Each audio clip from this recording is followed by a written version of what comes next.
Scatchel, ominous. Don't call it a comeback. Took a deflection off that plate, but Rudy Scatchel has had his say. This is the start of dreams for Heart.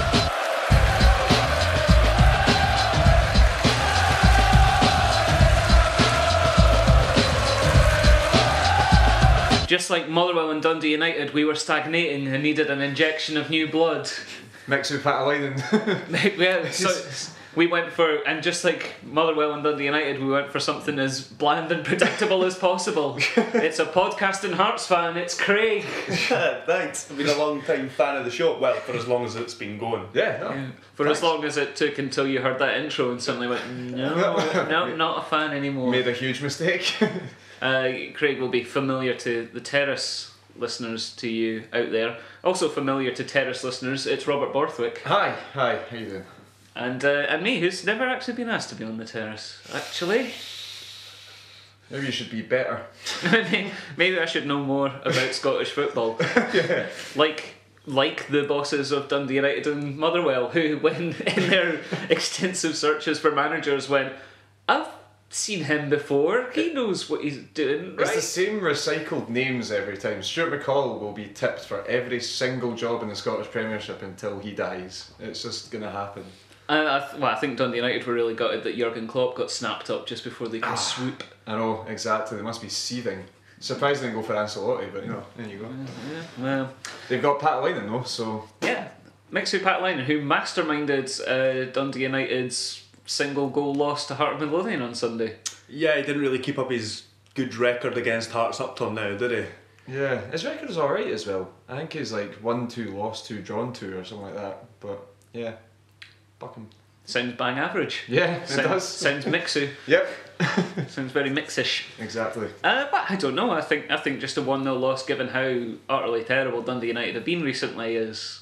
Well, I think he said after the match that they had been focusing on their defence quite a lot in the build-up to the game, which they didn't concede from open play, I guess, but they done absolutely fuck all at the other end. Yeah. Just absolutely nothing. I think Billy Mackay had a shot from outside the box. I don't remember him touching the ball inside the box other than that. Yeah, Billy Mackay. Forgot he was playing. To be fair, Dundee United's defence does have Ryan McGowan in it, so I'd like to focus on it for a bit. Yeah. Long and hard. Oh, good old Gowser. What a guy. He was in the same restaurant as me on Saturday, actually. I gave him the 5-1. He looked a little bit bemused. There's somebody dropping into the eating restaurants there, listeners. That's us classed up the podcast immeasurably. A steakhouse, no less. Oof. Well, as long as it's not Nando's, I suppose, that's fine. My sister's went twice, both times in Nando's. I picked up a roll out of the gutter earlier. It was delicious. Great. Yeah, because McGowan was stuck at centre half, wasn't he? Was he? On Saturday, yeah, he was up against. So I did all right actually. I only saw half an hour of this game on a break at work, but I thought McGowan was making charging runs. He might well have been making them from centre half. He did right towards the end of the first half. He was like, I'm going to make something happen here, and he did. I think the ball accidentally came off him, and Bodo was in an offside position, so it was quickly brought to a halt. Which is just his normal position, I think. Yeah. Bodo offside. But yeah, they had Suter at right back instead. And it was he that got done like a kipper for the penalty.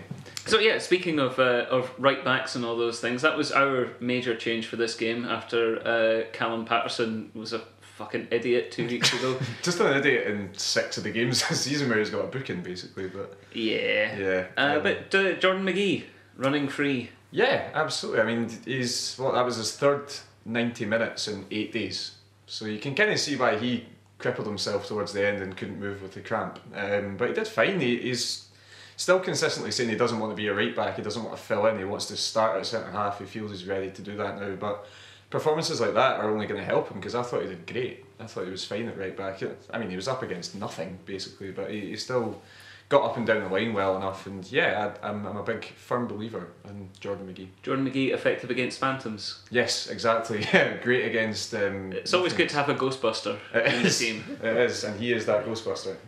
Yeah. He seemed to enjoy getting shagged by Rossi towards the end of the game as well. He absolutely loved that. Not sure what was going on there. Have you seen that? No, I haven't. Did you see that It part? looked like the start of a sharpshooter. It was incredible. He obviously had cramp in the sort of groin area, so Igor got Jordan's legs and pushed him out, and then stood in between them and sort of bounced like that to stretch his groin out. And him and Jordan and Neil Alexander all had a great laugh. I'm reeling, listeners. I'm reeling. If I had seen that, I don't think I'd have recovered. I've got it videoed. I'll show you it sometime. But in your private collection, that in the folder marked like taxes or something like that, so your mum doesn't find it. No one will ever see it. Exactly. Yeah. Congratulations. So the formation in general, like we said, McGee at right back, 4-4-2 again. Yeah, so it seems to be a bit of a... Or at least I think for the second half it was 4-4-2. Was it maybe like 4-2-3-1? It was bizarre because the first half there seemed to be points when So was on the right and points when Wanma was on the right, but for most of the half I think I'm right in saying Wanma was on the right. Yeah, because Swanson was kind of playing on the number 10 instead of playing out in the wing. Yeah. Him and Juanma and So all kind of interchanged quite well. Nicholson was on the left, he kind of stayed out there. But yeah, Swanson was more kind of number 10 trying to get beyond the strikers at the time. So McGee didn't really have much support at right back, but again, he didn't need it. That's kind of a feature of our forward players, to be fair. There's not any of them that you sort of say, like, you're a winger, son, stay in the wing. Yeah. Don't get any ideas. It was weird though, because we kind of it looked like we kind of said that to Nicholson, because he tried to expand the play a wee bit and stay on the touchline, which is obviously where we got the penalty from as well. Yeah, they were looking to hit him across field passes, because there was another one just before that, just not long before the goal, where he kind of controlled a cross field pass. So it seemed to be like an obvious tactic from the start. Yeah, I found it a bit Dundee United's formation a bit bizarre, considering how we've played in recent weeks. We seem to be pretty strong in wide areas. And Dundee United went with a narrow diamond. Really narrow. Yeah, it was, and it was really bizarre. And then towards the end of the match, when Hearts had no fullbacks left and had like 8 men, like what do you call it, Moshiniwa went off. Smith came on, who's relatively untested, and Dundee United still didn't seem to want to attack us, play with wingers, or attack the fullback areas. They actually have wingers left, aren't they? All at Celtic now. Yeah, but apart from Aidan Connolly, so they really quietly brought him on and just sort of went, he can play on the wing. Like, yeah, but I think if I was a winger at Tannadice, I'd be scared. So if I got within like 8 yards of the touchline, a Celtic scout would just grab me, spin me away. With a name like Aidan Connolly, I don't know how he's not already at Celtic, to be honest with you. Just hiding in plain sight. It's a match made in heaven. But he came on and then he played more centrally as well. So yeah, and like I said, it was a diamond with Spittle on one side, who can play as a winger, and Rankin on the other side, which meant on the left side for Dundee United it was Dillon and Rankin, which was just an awful left side. It really says something about your team when Sean Dillon is the first choice left back. Yeah. I really enjoyed the way you emphasised the first syllable of Rankin's surname there as well. So it's quite appropriate. Didn't even mean it. But from the way Dundee United's midfield generally were treating our players, I thought they wound up in a kind of a 4 thug formation.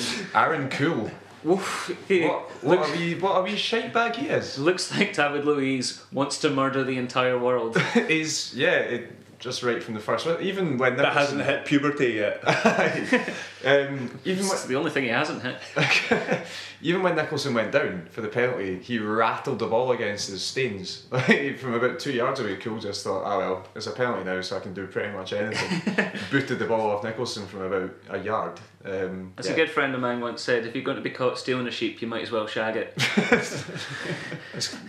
You keep good company. So he was a wee arsehole, and Rankin also could have been sent off at one stage. Dick. Who was the other one? Spittle was. Spittle was sent off. Yeah.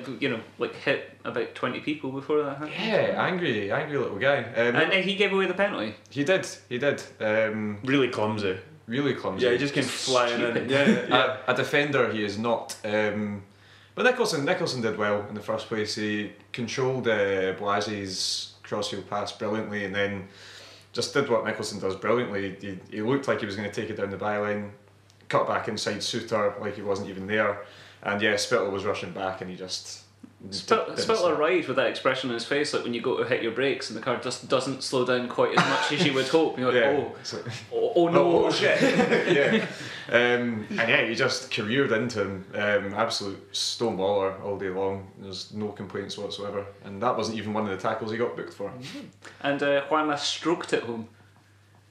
Yeah, I mean, it's even when Hearts got a penalty this season, you don't want to celebrate it because we've missed so many of them. But yeah, that's as good a penalty as we've hit all season, I think. Yeah, cool, I would say. Absolutely, and Danny Swanson really wanted to take it as well, but I'm guessing that Juanma just played the whole I don't speak any English. To be fair, I'd love to see Swanson take a penalty because every time he gets over a dead ball, he fucking smacks the living bejesus out of it. So, I don't know why. I think he used to take penalties for Dundee United. I'm pretty sure he was their penalty taker. And yeah, from set pieces, his corners weren't great, but he's got some strike on him. How many people have taken a penalty this season? We've had 8, but how many different takers have there been? There's been a fair few. So Walker, Prinzel, Riley scored one. Riley scored one. Riley missed one as well in the League Cup, I think. Yeah, every striker that we have on the books, I think, has taken a penalty. Has Ozturk ever tried and take a penalty for us? No. No, he hasn't. Let's just leave that there. I think he'd miss terribly. Like he'd end up, he'd end up smashing it like about 15 yards over the bar or something. Well, we just tell him to take it from 40 yards out and that'd be grand. Exactly. It's like a penalty in hockey. It's just get the whole pitch, right? Do your thing. Yeah, we've had a few penalties, a few penalty takers, but Juanma was desperate for that. I think Walker is the designated taker now, but he was on the bench. So you've hit upon a thread. I'm thinking about him, like trying to assess the mental strength of our players by deciding whether or not they could take a penalty. Patterson, I don't think, could take a penalty. Actually, Patterson, we've had shootouts in the past, and like we've been up against 10 men. I'm sure this has happened twice. Both times he's been the one that said, "Oh no, I'll just stop," because when you're against 10 men, only 10 your guys can take a penalty. And Patterson puts his hand up and says, "Not me, thanks." No, I'm a shite bag. Yeah, sorry guys, I'll just be big and muscly over here. Gallardo, I think he would technique it into the net. Yeah, I'd like to think he'd hit a nice penalty, yeah. Yeah, I'm sure, like, we saw Gomez do it last year as well, just that natural sort of footballer. I think Rossi would just glare at it until it crossed the line. He would head at it.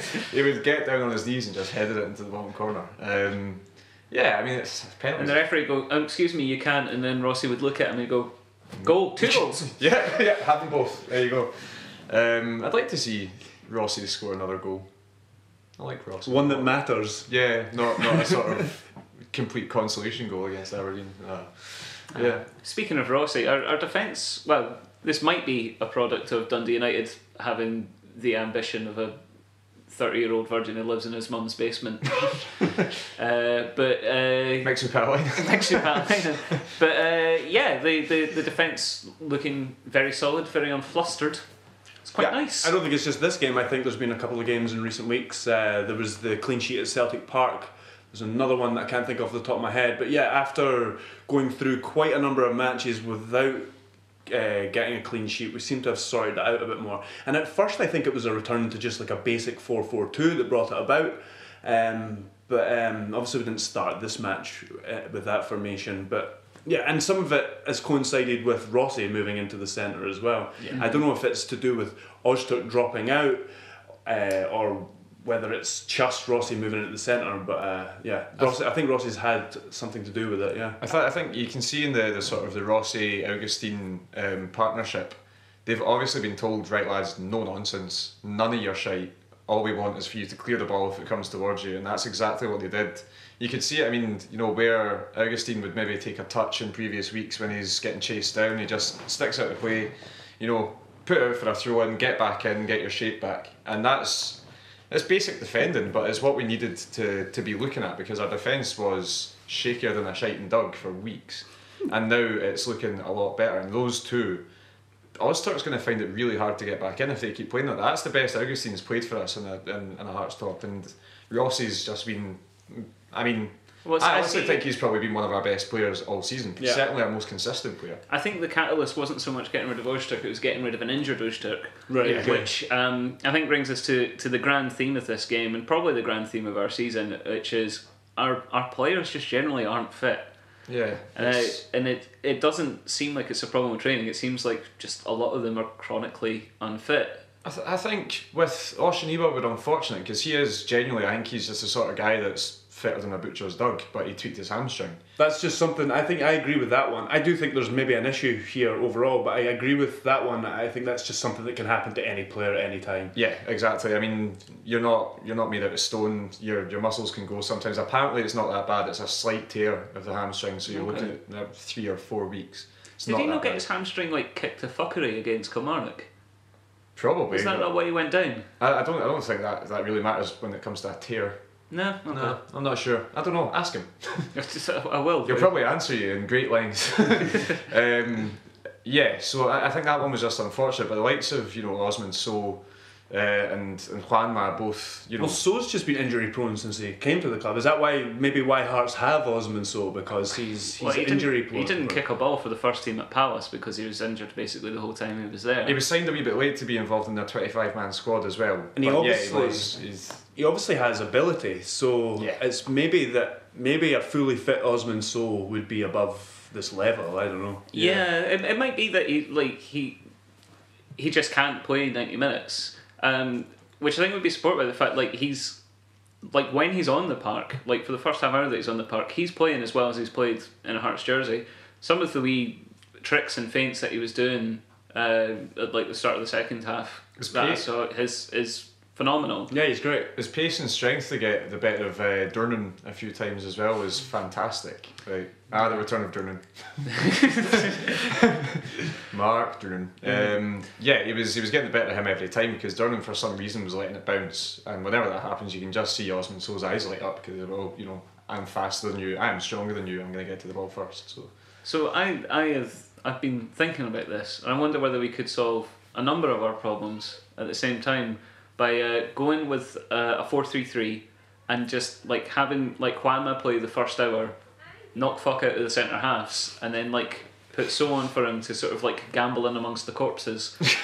This would also allow us to have our wingers push forward playing as actual wingers. Our midfield three might be a little stodgy, but we can sort of take our pick from whoever's fit out of Payardo, Gomez, Wabin, Joom, Swanson, even Walker in a pinch. Would allow our fullbacks to get forward when they're not injured or suspended. Thoughts? Dundee United should have hired you. I don't disagree in the slightest. I think it's been hard to. Well, I just don't think Juanma and So are a great partnership. I think they could be. I think it could work because So's got the pace, the ability to run in behind, and Juanma's got the sort of brute strength. It hasn't showed yet though that they can play together. So I would like to see one of the two starting. On current form, I'd probably start with So and then bring Juanma on. Because I think he's more effective from the start of a match, but I can totally see your way of thinking as well. It would be nice to see, and it'd be nice to see the inclusion of the goal getting machine that is Billy King, be it assists or scoring. It'd be good to see him get included again. So I don't disagree with what you're saying at all. And what about Payardo's injury? Has that been mentioned as to? It's not a bad one. It's not, okay. Nah, it's a dead leg. It was a bad tackle. Because that's nothing to do with fitness or anything. He was just ended by Cool. It was a bad challenge. Yeah. He went over the ball. It was quite a nasty one. But apparently, it's just a dead leg, and he should be all right for Ross County on Saturday. Pat Linen made a comment about the time wasting about the Hearts players sitting on the pitch rather than the game continuing. I was like, well, don't fucking don't fly into tackles and end players' matches then. Don't batter us. Don't put them on the floor in the first place. Well, if we want to be sort of above board about it, we can say that Miguel went off, thought he could maybe continue, went back on again, and realised quite quickly that he couldn't. Yeah. But do you think that was deliberate though? Do you think he deliberately went back on the pitch to sit on it again? I absolutely do. Do you think so? Because Okay. Chenille clearly wasn't going to continue. He knew in his heart of hearts he couldn't continue. So are they going to give it 2 minutes while we're down to 8 outfield players while we get a couple of substitutes ready? That would be stupid. Yeah. So Miguel, being a great professional, thought, no. I'm going to pretend I'm alright and then just lie here. I'm just going to recline. Yeah, have a wee siesta. I mean,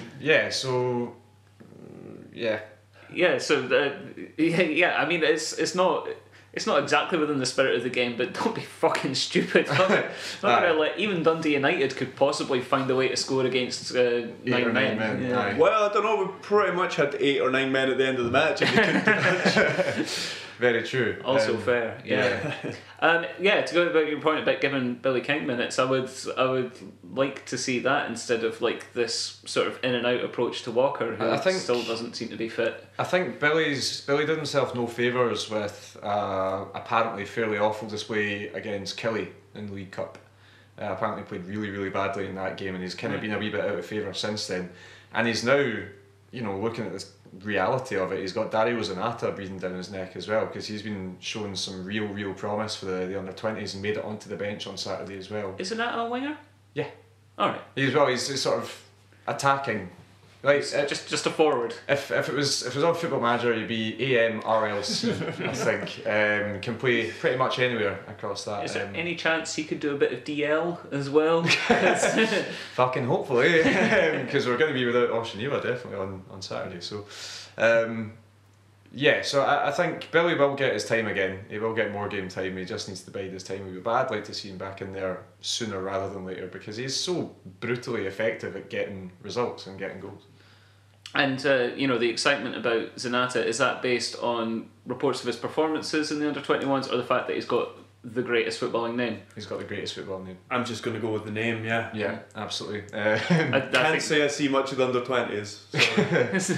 Fair enough. I should have done my research before coming on. I should have got myself a Hearts TV subscription, watched a couple under-20s matches. I'm sorry guys, I've let you down. Sorry. So what we're saying is what we really need, if we want to be the best we can be, is a midfield partnership as Zanata and June. Yeah, because it's just two great names. Yeah. Like, that's all we really need in football. But apparently he's good. Time for Sean McCurdy to really step up as well. I forgot about him, little guy. So we've certainly got the options in attacking positions. But I mean, on Saturday, what we're gonna see McGee at left back, I guess. Yeah. I would imagine so. I can't imagine Usturk's ready, and if he isn't, I absolutely don't want us trying to rush him back. No, I think Nielsen would probably be more inclined to keep that defensive partnership together at the moment anyway. Yeah, it's doing because I was kind of thinking, especially with Patterson returning as well. Yeah, maybe Rossi left back, McGee centre half, but I don't know if he wants to break up those two in the middle, like you're saying. So we'll see what happens. But yeah, Patterson's back, so that's a boost. That's a bonus. Mm-hmm. That's nice, isn't it? Yes, it definitely is. Now I was just sort of considering, but I think Rossi as a centre back with McGee as a left back it's a stronger trade off. Like, I think Rossi's a better left back than McGee is. Yeah. But McGee's not as good a centre back as Rossi is. So you're saying Rossi's better? Well, Rossi is generally better, yeah. But like, I'd rather have him in his natural position and McGee just plugging away. Yeah. And when he was forced to make the change during the game yesterday, he didn't break up that partnership. He moved McGee to the left rather than put him in his more natural position. So I think that's a good indicator as well. Yeah, I think so. And potentially Liam Smith, because he actually is a fullback. You never know. You might see him getting given the nod ahead of McGee even. That's what I found really interesting, that he moved McGee to the left and Smith went on to the right, when like Smith plays both sides. He does. Quite often. He can play both sides, but I think for your debut coming in at 1-0 up away from home, play him in your most natural position so you can actually. Maybe he was thinking, do I want to put him up against Rankin or do I want to put him up against Spittle? Yeah, exactly. Which is. Who's more likely to end his young career? So yeah, I mean that's not a possibility, but we'll see what happens, I suppose. Yeah. Well, any other business about it? Are we? I mean, we kind of touched on it briefly earlier, but are we concerned that we're not seeing like better fitness from guys like Wabben and Payardo even with a 2-week break? I think it's concerning that there's so many players like that. I mean, if you could handle one player like we said with Osman Sow, with his ability, and you maybe get 60 minutes, 70 minutes out of him every game, but to have so many that are constantly carrying knocks, I think is a little bit worrying, and I don't really know what the what the reason is. Yeah. I think the more concerning thing is that we're not scoring goals unless we're given penalties at the moment. Yeah. That's quite concerning. Yeah, I mean, we focus so much on the defence. I think we've almost forgotten how to how to stick it in the back of the net at the other end. But again, I think that will come. And you've got guys like Juan Manso. They are very, very good footballers. They're both natural strikers. I mean, some of Juan Man's finishes this year have been brilliant. He just needs to get that sort of the opportunities, even if it's coming from the wide areas. Or Sorry, go ahead. No, I just want to say one last thing. Looking at I said this to Robert before we started. Looking at the table, I was almost taken aback looking at the table after the game, because after one round of fixtures, we're in a very strong position. You can't really argue with the amount of points we had. There's just been such a big contrast between the start we had and the few games after that it kind of felt like, I don't know, it made the start to the season feel worse than it actually was, I think. Yeah. I mean, So what you're saying is everything's fine, stop worrying. Yeah, just We trust got this. Robbie. Aye, we've got this, exactly. So that's more or less all we can say about the game. I think we said more than enough about a Doty 1-0 Yeah. triumph. Yeah. It was a triumph, It right? was a try, it's 3 Yeah, points. Yeah, you got absolutely. us back to third place. What do you say? Six points off the top, 4 points off second after a full round of fixtures. Everything is fucking lovely. It is. We had a couple of emails, Hey. actually ages ago, but we had a couple of emails from Roddy Borthwick and Greg Patterson, Great both saying nice things. Great name there. Was that Roddy Borthwick? Roddy Borthwick, yeah. Great. Not related Could to have done more to conceal your identity. Not I know, not related to the guy. Not at all. Does he say how great the show is? He says he's a big fan, There you go. so that's good. Yep. Greg Patterson was very nice. He says he's down in Brighton and he gets his hearts fixed by listening to us. And he had a lot of nice words for Jordan, who was on a few weeks ago. Did he? Yeah, Oh, yeah, so that's good. wonderful. Maybe we'll get Jordan back one time. Maybe. He's obviously more popular than us. So two nice emails. They also both wrote songs which were less nice. Sorry, guys. Sorry, guys, not getting sung. Speaking of songs, Yes. who was the man of the match? Well. The man who had the most influence on the match. Well. The player that was the best man of the match. Well. Not the guy who's getting the songs. Oh. Yeah, I mean, man of the match for me was you got Rossi. And if he'd stayed on for 90 minutes, probably Miguel Gallardo. But I think because Gallardo had a couple of songs last year, Rossi's already had his moment. Awful songs that he got earlier on in the season. It's going to have to be his defensive partner, stand-in skipper for the day, the handsome, the wonderful selfie-taking machine that is Błażej Augustin. Good. Yeah. Good. I liked his performance. I liked his face. Yep, it was all great. I liked his armband. It was nice. It suits Yeah. him. Yeah. I mean, he was very solid. The odd buckle swashed. Yeah, there was the odd time where he tried to do a little bit too much in the attacking areas, but other than that, yeah, he was brilliant. I would agree that Rossi was probably our best player, but yeah, Augustin was excellent, especially after a few weeks ago when he was horrendous against Aberdeen. He's definitely improved a lot since then. His upturn in form has been incredible, actually, because he was so bad when he got back from injury. Yeah, really bad. And I don't like calling players shite, but he was shite for weeks, and then he just, It's out of almost nowhere. like being able to move freely and not be absolutely knackered after 15 minutes of running is really important. Yeah, but even just basic defending, it's nice to see him doing that, and also, thinking that he's some sort of fucking Beckenbauer. Now that Ozturk's not playing, I can I can be the nuts one for a few weeks. He definitely fancies himself as a baller, but I like him in defence. He's good at that, so let's just keep him there. Cool. Well, songs for Błażej. Yeah. Who's looking really eager? No one's meeting my eye. You're the debut boy. Come on. I don't want to follow anybody either, so I apologise for the obscure song, but I was really struggling here. Okay. You pissed me off, Blasé, when you were so shit against Aberdeen.